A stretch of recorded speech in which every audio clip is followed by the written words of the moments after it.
పీతాంబరాంకితవక్షాయ కుందేందుధవళాయ చ విష్ణువాహనమస్తుభ్యం పక్షిరాజాయ తే నమః. గరుడ సేవ ఈ నవాహ్నిక బ్రహ్మోత్సవాలలో ముఖ్యాతి ముఖ్యమైనటువంటిది. 108 దివ్య దేశాల్లో గరుడ సేవకు ఉండేటువంటి ప్రాధాన్యం మరి ఏ ఇతరమైనటువంటి సేవలకు లేవు. శ్రీవారి వార్షిక బ్రహ్మోత్సవాలలో ఛందోమయేన గరుడేన సమూహ్యమానః అని భాగవతం చెప్పినట్లు గరుడుణ్ణి అధిష్ఠించి ఏ భగవంతుడు ఊరేగుతాడో ఆయన్ని దర్శిస్తే వైకుంఠం తప్పకుండా సంప్రాప్తిస్తుంది అనేటువంటి విశ్వాసంతో నేల ఈనిందా అన్నట్లుగా ఈరోజు భక్తజనం తిరుమల క్షేత్రావతంసానికి తరలి వచ్చారు. ఎన్నో గంటలుగా ఇక్కడ వారు సుఖాసీనులై ఎదురు చూస్తూ ఉన్నారు. గరుడుని యొక్క దివ్య తత్వము, మహత్వము, దానికి ఉండే ప్రాధాన్యము ఇవన్నీ కూడా కళారీతుల్లో అభినయించటానికి ఈరోజు ఎన్నో చక్కని కళాకార బృందములు తిరుమల క్షేత్రానికి వచ్చాయి. గరుడోత్సవానికి ఇతర ఉత్సవాల కన్నా ఎక్కువ ప్రాముఖ్యం, ఔచిత్యం ఉన్నాయి. ఈ 5వ రోజు రాత్రి గరుడ సేవ తిరుమల రాయనికి జరగబోతోంది. మహావిష్ణువు ఎన్నో భక్త సంరక్షణ దీక్షలను నిర్వహించినప్పుడు గరుడునిపైనే దర్శనమిచ్చాడు ఆయన. అటువంటి గరుడ సేవ ఈరోజు తిరుమలలో జరుగుతోంది అని అంటే చాలా ప్రత్యేకతలు కూడా ఉన్నాయి. అంటే గరుడ ధ్వజారోహణంతో ప్రారంభమైనటువంటి ఈ బ్రహ్మోత్సవాలు గరుడ ధ్వజ అవరోహణంతో అవి పరిసమాప్తమవుతాయి. గోపికామణులందరూ కూడా భక్తితో ఆనాడు కృష్ణ పరమాత్మని సేవించినట్లుగా నేడు ఆ దివ్య భావనా భూమికలతో కళాభినయం చేస్తున్నారు.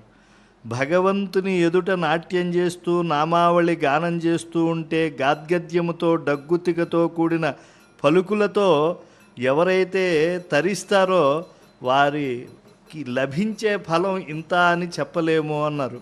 భక్తి గద్గద రీతి వాగ్భరములలయ నటనమున గూడి గోపికానాథుమ్రోల నిలిచి కీర్తించు పుణ్యుండు నళిన బంధు దళన మొనరించి తత్వపదమున కరుగు.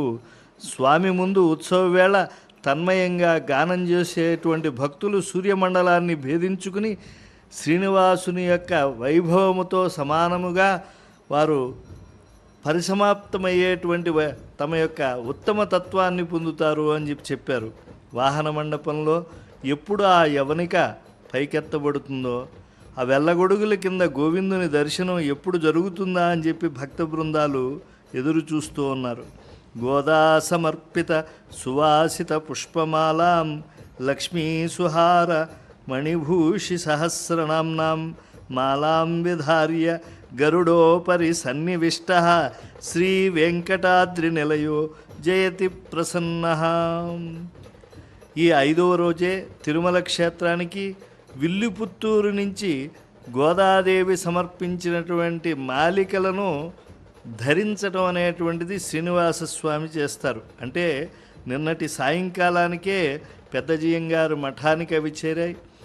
ఆ గోదా సమర్పితమైనటువంటి మాలికలు ఊరేగింపుగా తీసుకువెళ్ళారు. మూలమూర్తి 2 చిలుకలను గోదాదేవి సమర్పించినవి అలాగే మాలికను ధరించాడు.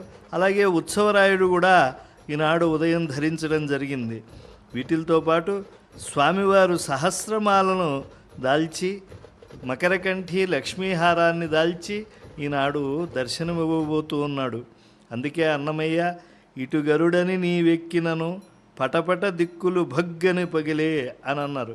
మరి గరుడ సేవ అనంటే భక్తులలో అంత ఆనందం, అంతటి ఉత్సాహం, తన్మయత్వం ఇవన్నీ కూడా గోచరిస్తూ ఉంటాయి. ఇక్కడ ఎంతోమంది నృత్యాభినయం చేస్తున్నారు. అలాగే గీతములతో స్వామిని సేవిస్తూ ఉన్నారు. ఎందుకంటే కళామాధ్యమంగా స్వామిని ఆశ్రయిస్తే వచ్చేటువంటి ఫలం వెలలేనిది. స్వామి చెప్పారు, నాహం వసామి వైకుంఠే న యోగి హృదయే రవౌ మద్భక్తా ఎత్ర గాయంతి తత్ర తిష్టామి నారద. అందుకే అన్నమాచార్యులు వారు 32,000 సంకీర్తనలు చేసి కానిమ్మని నాకీ పుణ్యము కట్టితవి వింతే అయ్యా అన్నారు. ఎందుకంటే వెల సులభము ఫలం అధికము సంకీర్తనకి. కనుక ఆ హరి సంకీర్తనాచార్యుడు రూపంతో అభినయం చేస్తూ ఉంటే వెట్టి వలపు చల్లకు విష్ణుమూర్తి నాతో వెట్టదీర మాటాడు విష్ణుమూర్తి ఇత్యాది కోలాట భజనల అన్నిటినీ కూడా ఈ ఉత్సవంలో వినిపింపజేస్తున్నారు. అలాగే వివిధ క్షేత్రాల నుంచి ఇక్కడికి కళాబృందాలు వచ్చాయి. ఔత్తరాహిక ప్రాంతముల నుంచి దాక్షిణాత్య ప్రాంతముల నుంచి వచ్చాయి. ఈ కళా బృందముల యొక్క విన్యాసములను ఆ ప్రపత్తి శరణాగతి భావములను మాడవీధుల్లో తేనెవాకలై ప్రవహిస్తూ ఉంటే భక్తులు భగవంతుని రాక కోసం చకోరాల్లా ఎదురు చూస్తూ ఉన్నారు. దాసోమిత్రం తాళవృంతం వితానం పీఠం వాసో వాహనంచ ధ్వజశ్చ ఏవం భూత్వా నేకధా సర్వదా సహ శ్రీశం శ్రీమాన్ సేవతే వైనతేయః. ఢంకా భజాయించి మరీ చెబుతున్నారు, వెంకటేశ్వరుని వంటి దైవం లేరు, కలియుగ వైకుంఠమే ఈ తిరుమల క్షేత్రము అని చెప్పి గోపాల బాల బాలికలందరూ కూడా ఆ తన్మయత్వంతో భక్తి అతిశయంతో నృత్యం చేస్తూ ఉంటే చూసేటువంటి వాళ్ళకి ఆహా ఇంతటి భక్తి మాకు కూడా కలగాలి అని అనుకుంటున్నారు. ఎందుకంటే దాస్య భక్తికి పరమావధిగా నిలిచినటువంటి గరుడుని యొక్క సేవ ఈరోజు దాసుడిగా సఖుడుగా వ్యసనకర్రగా చాందినిగా ఆసనంగా ఆవాసంగా వాహనంగా ధ్వజంగా అనేక విధాలుగా సేవలు అందించే నిత్యసూరుల్లో అగ్రగణ్యుడు ఆ వైనతేయుని మూపుపై ఆ శ్రీనివాసుడు కదిలేటువంటి తీరుని గమనించాలి అని చెప్పి ఈ భక్తకోటి ఎదురు చూస్తూ ఉన్నారు. జ్ఞాన వైరాగ్య ప్రాప్తిని కోరే మానవులు జ్ఞాన వైరాగ్య రూపాలైన రెక్కలతో విహరించే భగవద్ అధిష్ఠితుడైనటువంటి గరుడుణ్ణి దర్శించి అభీష్ట సిద్ధిని పొందుతారు.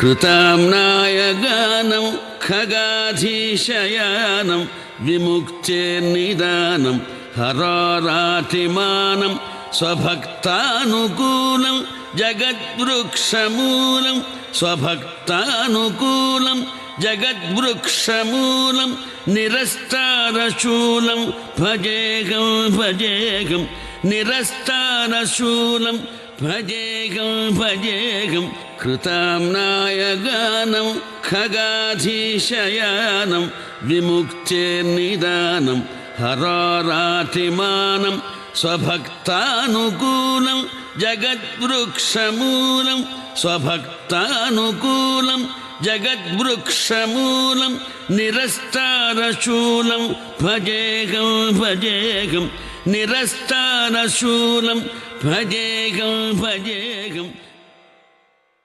కశ్యప ప్రజాపతి యొక్క భార్యలు ఇద్దరు. ఒకరు కద్రువ, రెండవ ఆమె వినత. కద్రువ సర్పములన్నిటికీ కూడా తల్లి. ఆ సర్పములలో ఆదిశేషుడున్నాడు, వాసుకి ఉన్నాడు, ఇటువంటి వారు ఎందరో ప్రముఖులు ఉన్నారు. కద్రువకి సంతానం కలిగినప్పటికీ కూడా వినత తనకి సంతానం కలగలేదు అనేటటువంటి ఉద్రేకంతో అక్కడ ఉన్నటువంటి తన 2 గుడ్లలో ఒక గుడ్డుని బలవంతంగా పగలగొట్టింది. నడుం వరకే శరీరం ఉన్నటువంటి అనూరుడు అందులోంచి పైకొచ్చి పూర్తిగా శరీరం ఏర్పడకుండా తొందరపడ్డావు, అందుచేత నువ్వు కొంతకాలం కద్రువకి దాస్యం చేస్తావు, నీ దాస్య విముక్తికి తర్వాత పుట్టబోయేటటువంటి పిల్లవాడు కారణమవుతాడు, తొందరపడి ఆ గుడ్డు బద్దలగొట్టవద్దు. తనంత తాను పొదగబడి పిల్లవాడు పైకొచ్చే వరకు ఓర్పు పట్టమని సలహా ఇచ్చి తాను సూర్యభగవానుడికి వాహనంగా వెళ్ళిపోయాడు. తరువాతి కాలంలో వినత కద్రువకి దాస్యం చేస్తోంది. ఈ రెండవ గుడ్డు బద్దల కొట్టుకుని అందులోంచి మహానుభావుడైనటువంటి గరుత్మంతుడు పైకొచ్చాడు. ఆయన యొక్క రెక్కలు అల్లారుస్తుంటే వేదనాదములు వినపడుతుంటాయి. కానీ తల్లి దాస్యంలో ఉంది కనుక తాను కూడా తన యొక్క పెదతల్లి అయినటువంటి కద్రువ కుమారులైనటువంటి సర్పములను భుజము మీద పెట్టుకుని మోస్తూ ఉండేవాడు. ఒకనాడు సూర్యమండలం వైపుకి బాగా పైకి ఎగరడంలో ఆ సూర్యుని యొక్క కిరణముల చేత తప్తమైనటువంటి ఆ సర్పములు బాధపడి కింద పడిపోయి కద్రువ ఇంద్రుణ్ణి ప్రార్థన చేసి వాటిని బతికించుకుంది. తల్లి యొక్క దాస్యాన్ని చూసి చాలా బాధపడినటువంటి గరుత్మంతుడు సర్పములను అడిగాడు, నేను మీకు ఏం చేస్తే మీరు నా తల్లిని దాస్యం నుంచి విముక్తుల్ని చేస్తారని అడిగాడు. స్వర్గలోకం నుంచి అమృతాన్ని తీసుకొచ్చి మాకిస్తే నీ తల్లి దాస్యం నుంచి విడుదల చేస్తామని సర్పములన్నాయి. వెంటనే తల్లికి వెళ్ళి నమస్కారం చేసి బయలుదేరుతూ తగినంత ఆహారం కోసమని అడిగాడు. గజకచ్చపములని రెండింటిని తినమంది. ఆ గజకచ్చపములను తిని కశ్యప ప్రజాపతికి నమస్కరించి తిన్నగా బయలుదేరి మహానుభావుడు స్వర్గలోకానికి చేరుకున్నాడు. ఆ స్వర్గలోకానికి చేరుకుని అక్కడ ఉన్నటువంటి సైన్యాన్నంతటినీ కూడా ఆయన ఓడించాడు.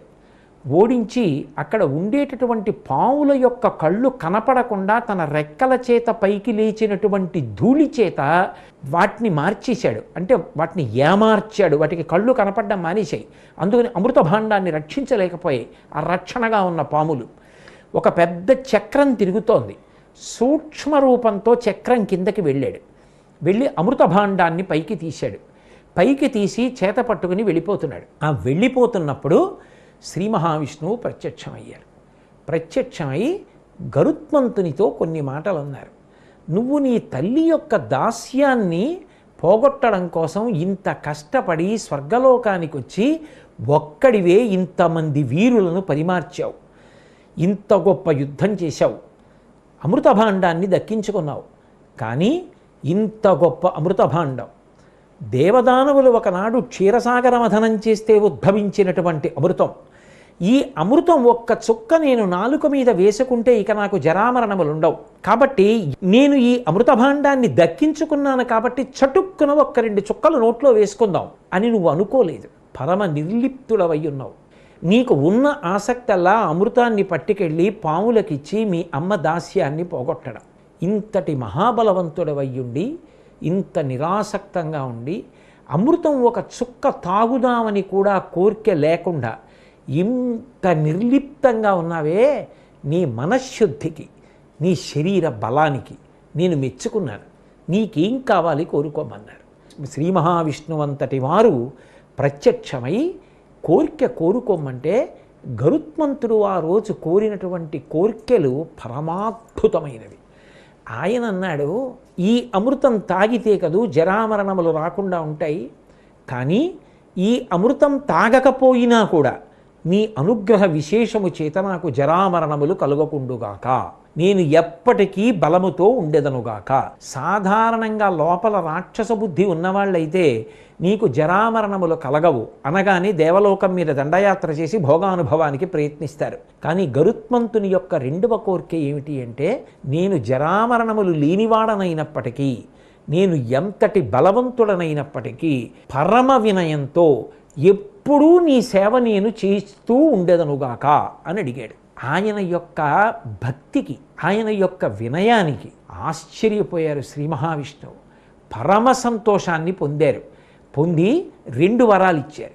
నిన్ను నేను నా వాహనంగా స్వీకరిస్తున్నాను, ఇక పైన నువ్వు నా వాహనంగా ఉంటావు. 2, ఇక పైన నా పతాకం మీద నీ చిహ్నం ఉంటుంది. నేను ఎక్కడికైనా వెడుతున్నప్పుడు నేను వస్తున్నానని గుర్తు ఏమిటంటే నా పతాకం మీద గరుడ చిహ్నం ఉంటుంది. నేను ఎక్కడికైనా వెడుతున్నాను అంటే నా వాహనంగా నీకే ప్రధానమైనటువంటి కీర్తి ఉంటుంది. నేను గౌరవించి అధిరోహించి మిగిలినవి వాహనములవుతాయి. కానీ వాహనము అన్న మాట విష్ణువుకి తనంత తానుగా ఎవరికి అన్వయం అవుతుంది అంటే గరుత్మంతునికి ఒక్కడికే. ఆ గరుత్మంతుడు ఏ గుణములను కలిగి ఉండడం చేత భగవంతుని యొక్క అనుగ్రహానికి పాత్రుడయ్యాడో నేను కూడా నా తల్లిదండ్రుల యందు అటువంటి భక్తిని కలిగి ఉండేదనుగాక. అసలు ముందు మా అమ్మగారు నాన్నగారు సంతోషించేటట్టుగా నేను బ్రతకకపోతే ఆ బ్రతుకుకి అర్థం లేదన్న భావము నా యందు రూఢముగా నిలబడుగాక. 2, నాకు భగవంతుడు ఎన్ని విభూతులు ఇచ్చినా ఇవన్నీ ఈశ్వరానుగ్రహమని నేను పరమ వినయముతో నిలబడేదనుగాక. 3, నాకు నిరంతరము సర్వకాల సర్వావస్థల యందు భగవంతుని యొక్క సేవ లభించుగాక. 4, అమృతమే లభించిన దానికన్నా నాకు ఈశ్వరానుగ్రహమే గొప్పది అని నిలబడగలిగినటువంటి ప్రజ్ఞ ఎవరు పొందుతారో వారు గరుత్మంతుడవుతాడు అని మనకి గరుత్మంతుని యొక్క గాథ నిరూపణం చేస్తోంది. అందుకే అటువంటి మంచి గుణాలిమ్మని ఆ గరుత్మంత వాహనం మీద వెడుతున్నటువంటి పరమాత్మ పాదార విందములు పట్టి మనం పరమ వినయంతో నమస్కరించి ప్రార్థిద్దాం. ఆయన అనుగ్రహం చేత అటువంటి గుణములు మనకి అనుగ్రహింపబడిన నాడు మనం కూడా ఆ పరమాత్మ సేవలో తరించి ఎప్పటికీ ఆయనతో కలిసి ఉండేటటువంటి భాగ్యాన్ని పొందుతాం. అందుకే ఆ గరుత్మంతుని యొక్క అనుగ్రహాన్ని, ఆయన వైభవాన్ని, ఆయన సుగుణాల్ని మనసులో మళ్ళీ మళ్ళీ మళ్ళీ మళ్ళీ తలుచుకుంటూ ఆ వాహనం మీద వెడుతున్న స్వామి వంక కనురెప్ప వేయకుండా చూస్తూ ప్రార్థన చేసి ఆయన అనుగ్రహాన్ని అపేక్షిద్దాం.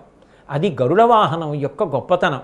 అందుకే వెంకటేశ్వర వైభవోత్సవాల్లో కానీ, బ్రహ్మోత్సవాల్లో కానీ, ఎప్పుడైనా జరిగే గరుడోత్సవంలో కానీ ఆ గరుత్మంత వాహనం మీద వెంకటేశ్వరుడు బయలుదేరుతున్నాడు అనేటప్పటికీ కొండంతా నిండిపోయి, ఇక కొండ నిండిపోయింది పైకి రాకండి అని ప్రకటించవలసినంత పరిస్థితి ఏర్పడుతుంది. అంటే గరుత్మంత వాహనం మీద వెంకటేశ్వరుడు వెళ్ళడం వెనక ఇంత ప్రశస్తి ఉంది కనుకనే భక్తులంత గొప్పగా దాన్ని అనుభవిస్తున్నారు.